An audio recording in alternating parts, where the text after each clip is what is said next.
Anthropic announced their Series F, so they raised, I think, $13 billion, and it increased their valuation to $183 billion, and they are now having to pay authors at least $1.5 billion, so 10% of that raise has immediately been used to cover this lawsuit. I don't know whether they'd taken that into account. Presumably, that was part of the raise. It's like we have this potential future liability. We're in a lawsuit right now. And if we lose the lawsuit, then we're going to have to pay 10% of this out. So that might have been contingent as part of the raise. Probably. It still seems like bad timing that it happened. At the beginning of the week, they raised money. At the end of the week, they lost 10% of it, or they had to pay 10% of it. So Anthropic are paying at least $3,000 for each copyrighted work that was pirated. The company downloaded unauthorized copies of books in early efforts to gather training data for its AI tools. So this is what all the models have done. So this is not just Anthropic. Anthropic are just the only ones who are paying, basically. So what all the models did early on, when they were small and scrappy, they just grabbed as much as they could from the internet. So there are websites. I can mention it. Why not? Websites like Anna's Archive, where you can download any book for free, totally. So there are, it's like the Pirate Bay, but for books, basically. So Anna's Archive was scraped by multiple AI companies. They basically pulled in every single thing from that particular website and used it in their training because it is one of the largest data sources of published works. Now, did they have the right to do that? No. Was this a good source to pull it from? No. It's a piracy site. Like, they knew what they were doing was problematic. So what has happened is all of the companies basically went for it, including Anthropic, who, as we were saying earlier, are probably the most high-minded of all of the AI companies. All of these companies grabbed all of this data, and it was very much you don't ask for permission, you beg for forgiveness afterwards. So you go ahead, you grab the New York Times, you grab anything from Anna's Archive, you pull a hold of Wikipedia, etc., etc. And then when the New York Times comes for you, when publishers come for you, you're like, oh no, oh sorry, here, have a payout. So you pay retrospectively. And we've seen this again and again with things like Reddit. Everyone scraped Reddit initially, used it for free. Reddit came a knocking saying, hey, you can't do that, we're going to sue you.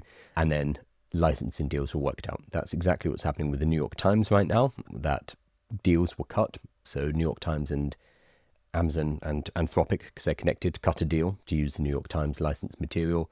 And I'm sure we'll see something similar with the Disney Midjourney court case as well, where Midjourney ends up just paying a huge amount of money in order to get to cover their sins, but also to get access to the training data. Although in that case, Disney may be trying to make an example of Midjourney, so it's a bit different. So Anthropic has agreed to pay at least $1.5 billion to settle a lawsuit brought by a group of book authors alleging copyright infringement, an estimated $3,000 per work. In a court motion on Friday, the plaintiffs emphasised that the terms of the settlement are critical victories and that going to trial would have been an enormous risk. So it's a settlement, it didn't go to trial. According to settlement agreement, the class action will apply to approximately 500,000 works, but that number may go up once the list of pirated materials is finalised. Now, I wonder how many books. They'll probably grab more than that. For every additional work, the artificial intelligence company will pay an extra $3,000. Plaintiffs plan to deliver a final list of works to the court by October. I don't know how they're working it out. That's really interesting. I'd love to know how they are working out which ones are in the training data. So, yeah, Anthropic is not admitting any wrongdoing or liability. Today's settlement, if approved, will resolve the plaintiffs' remaining legacy claims. We remain committed to developing safe AI systems that help people and organizations extend their capabilities, advance scientific discoveries, and solve complex problems, Anthropic Deputy General Counsel Aparna Sridhar said in a statement. So they're not saying, we messed up, we broke the law. They're saying it's a payout, basically, before it goes to court. But it is a significant payout. It's not a few million. This is $1.5 billion. So here we go. Anthropic downloaded over 7 million pirated copies of books, paid nothing, and kept these pirated copies in its library, even after it decided it would not use them to train its AI. Interesting. Authors argue Anthropic should have paid for these pirated library copies. This order agrees, Allsup wrote in his summary judgment. So Anthropic is saying they didn't use the books. They downloaded them but didn't use them in the training. I'm not sure about that. Because it's really hard to tell. It's really hard to prove what is in the training data. Because the database, or the kind of vector storage the database that these large language models are built on, even if we had oversight into the weights, which we don't because this is a closed model, it's not like a giant cloud folder full of PDF files. That's not what it looks like. Yes, PDF files and websites and all of this is fed in at the beginning, but then what you've fed into it, that is not kept. We don't keep a storage of that in the large language model. Instead, that is all vectorized and chunked into the large language model itself and then used for inference later. But there is not, and this is a common misconception, there is not a big directory of folders that have every single website on earth. That is not inside the model. So that makes proving that your work has been used to train is quite difficult because it's gone through various stages, and each stage it gets more abstracted from the initial work that was put in. I'm sure there's a few tests, like if you put in the first lines of Moby Dick, for example, which is, I believe, public domain, or there's enough copies of it online that if you put in the first lines of Moby Dick, a large language model is able to predict the rest of the text because it basically has a copy.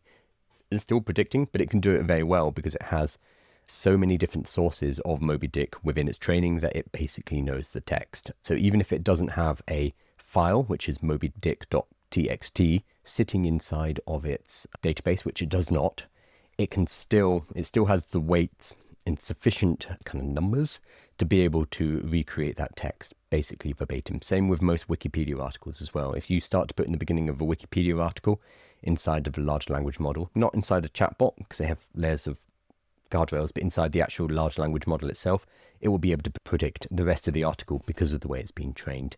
That does not necessarily mean that we can prove that every single one, which books have been put inside of the initial trainings. Interesting, and good job for Anthropic for paying. I'm sorry you lost 10% of your new raise, but I'm sure that was taken into account when they did the raise.